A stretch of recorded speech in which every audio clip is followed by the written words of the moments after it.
Olá, tudo bem? Aqui é o professor Juarez Souza, idealizador do projeto Personal Pharma, para mais um vídeo. E hoje a gente vai falar um pouquinho sobre a dipirona, sobre a ação dela e sobre também um efeito colateral que ela pode promover nos indivíduos. Então a gente vai lançar uma pergunta para vocês aqui. Muitas vezes as pessoas entram em contato com a gente, fazem algumas perguntas específicas sobre medicamentos e uma das perguntas é essa aqui. A dipirona baixa a pressão arterial? A dipirona reduz a pressão? Então essa é uma das perguntas que eu recebo de vez em quando dos meus pacientes, dos meus contatos, dos meus alunos também, e a gente vai esclarecer isso para vocês hoje. Então vamos lá. A dipirona é uma droga muito empregada no Brasil, é uma droga muito utilizada, é comum no dia a dia, na rotina, de você utilizar ela como analgésico e como ação antitérmica. Então é uma droga da família dos AINES, que tem uma ação terapêutica inibidora do sistema da COX, reduzindo a produção de prostaglandinas, e ela é muito empregada para diminuir a dor do paciente e para reduzir também a febre em alguns quadros clínicos de infecção, algumas alterações que podem levar a essa febre. Porém, ela é uma droga pouco empregada em outros países. Ela é banida, por exemplo, dos Estados Unidos, em vários países da Europa ela não é disponibilizada por causa de dois problemas graves que ela pode promover. Um deles são reações alérgicas. Então o indivíduo pode desencadear reações alérgicas, principalmente quando você faz ela no uso injetável. O edema de glote é um perigo, pode causar até a morte do indivíduo, uma reação alérgica grave. Então muitos pacientes apresentam essa característica. E a outra é um tipo de reação idiosincrásica, que é uma reação mais rara, que é uma alteração chamada de granulocitose, mas também pode ser potencialmente fatal, que seria uma diminuição de granulócitos, de células brancas, células do sistema imunológico. Então ela pode promover uma redução dessas células do sistema imunológico e um efeito colateral extremamente grave. E claro, tem uma predisposição mais relacionada a indivíduos de descendência europeia para desencadear esse tipo de reação idiosincrásica de granulocitose. Então nos países como nos Estados Unidos e na Europa ela acaba não sendo empregada, mas no Brasil ela é muito utilizada, tá? Ela é muito empregada, ela é rotineiramente utilizada no tratamento de analgesia e também na redução da febre dos pacientes. E a nossa pergunta de hoje é: a dipirona pode baixar a pressão arterial? Ela tem essa capacidade de reduzir a pressão arterial do indivíduo? Pode causar alguma alteração nesse sentido? Vamos responder isso logo. Então, o que pode acontecer? Quando você faz o uso da dipirona, uma das alterações que pode ocorrer são reações hipotensivas. São alterações de sistema vascular que pode causar uma redução da pressão arterial. É uma redução isolada, ela não tem ação hipertensiva, ela não pode ser empregada para isso, mas ela pode causar sim uma redução da pressão arterial. Em quem especificamente?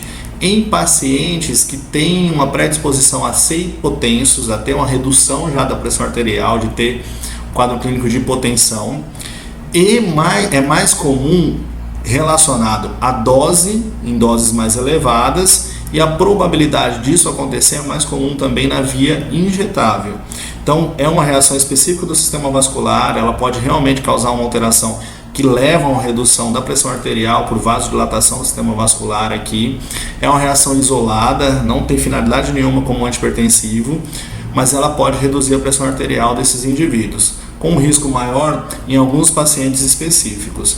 Então, com quem que eu devo tomar mais cuidado? Pacientes que já têm alterações circulatórias e hemodinâmicas, pacientes que já têm quadro clínico de hipotensão, que já estão predispostos a ter queda da pressão arterial, pacientes que estão apresentando desidratação, redução de volume. Então, consequentemente, você reduz o volume, diminui a água, reduz o volume do sangue, isso reduz a pressão arterial, e claro que a dipirona pode piorar esse quadro clínico. E instabilidade circulatória, paciente que tem alguma alteração hemodinâmica, alguma modificação de circulação, que tem instabilidade circulatória, esse é um risco maior. E tomar muito cuidado com o paciente que tem febre alta. Por quê? Você tem uma perca de água, você tem uma transpiração maior, e isso causa uma redução de volume. Normalmente, durante a febre, o processo inflamatório ele já leva uma vasodilatação, então há um risco mais intenso do paciente sofrer hipotensão nesse quadro clínico quando você faz associação com a dipirona. Então, levar em consideração algumas situações. Devo tomar mais cuidado com pacientes que têm alterações circulatórias, hemodinâmicas, que já são predispostos à hipotensão, pacientes com febre alta ou que estão desidratados, porque isso pode reduzir mais ainda a pressão arterial.